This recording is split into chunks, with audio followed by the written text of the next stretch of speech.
Hello everyone, it's Rory at Clawden Painting Studio, and I wanted to share with you today what I think is the earliest surviving example of a model painted by myself. You're looking at a 54mm Inquisitor figure. Inquisitor was a narrative skirmish game from Games Workshop that came out I think in 2001.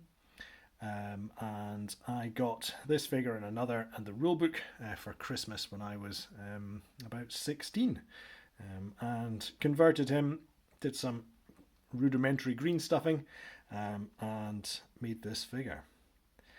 I first got into the hobby in around about 1993 via some Citadel Combat Cards, and that led to sending away a postal order with a section cut out, a leaflet that came in the cards, and Games Workshop sent me some plastic figures.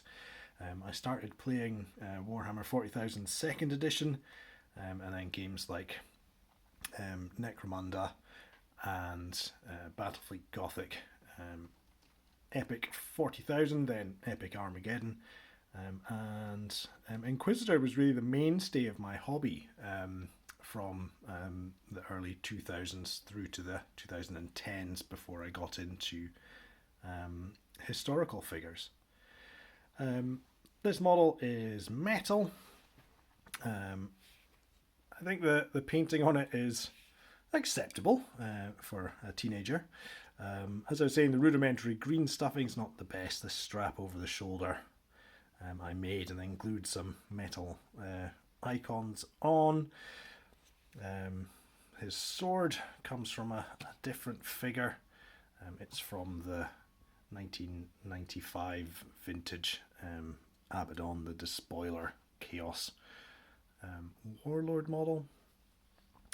I was using dry brushing quite a lot at this point in my painting career, and it seems to have actually added a bit of a fur effect texture onto the coat, which looks okay. The big mould line down here and there, a sign of perhaps not being the best or most patient modeler at the time. The gun is an alien weapon from Eldar. I converted this from a Warhammer 40,000 vehicles gun to make it into something that fits in the Inquisitor scale, the bigger figures.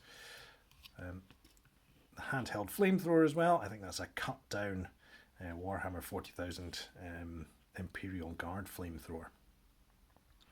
The base is a bit of car mesh aluminium to make it look like he's walking on some sort of industrial world, some sort of metal catwalk. And I seem to have used gloss varnish on a few areas, probably not for protecting the paintwork, but maybe just to allow it to catch the light a bit more. I think in the rulebook, someone in one of the modelling guides had talked about using gloss varnish to do the work of highlights for you by catching natural light. So, how does this compare to a recently painted figure? Well, I haven't painted anything in 54mm, going on 10 years. But this is a Jacobite from Flags of War that I've painted in the last couple of years. This is sort of a personal model done up to a display level, so I spent quite a bit of time on this figure in comparison to what you might see in some of the painting guides I do. I think, I've improved certainly on shading and layering of colours. This model has got big wide open spaces that could have benefited perhaps from some more patterns on the cloth, some freehand stuff. I've advanced in that. I've managed to do tartan on the kilt here. I think that the face on the Inquisitor models are so expressive that it really would be nice to go back to some of these models and spend some time painting them with the skills I've developed over the years. I think if I did want to go back to building and painting 54mm Inquisitor figures, I'm probably in a good place. I'm a bit of a hoarder when it comes to spare parts. So there's actual Another one of Eisenhorn's coats and torsos. The Imperial Guardsman with the head stuck on the body. There's also some Warhammer demon pieces. Random bit of a orc, I think. Yeah, some sort of demon there as well. Bits I'm not even sure are Inquisitor. It's possibly a Necron or something from a different game entirely. And here's something I tried my hand at sculpting once upon a time. Of course, you need more than just torsos to build models, but I think I'm in a fairly good place. Bag full of legs, more torsos, different figures.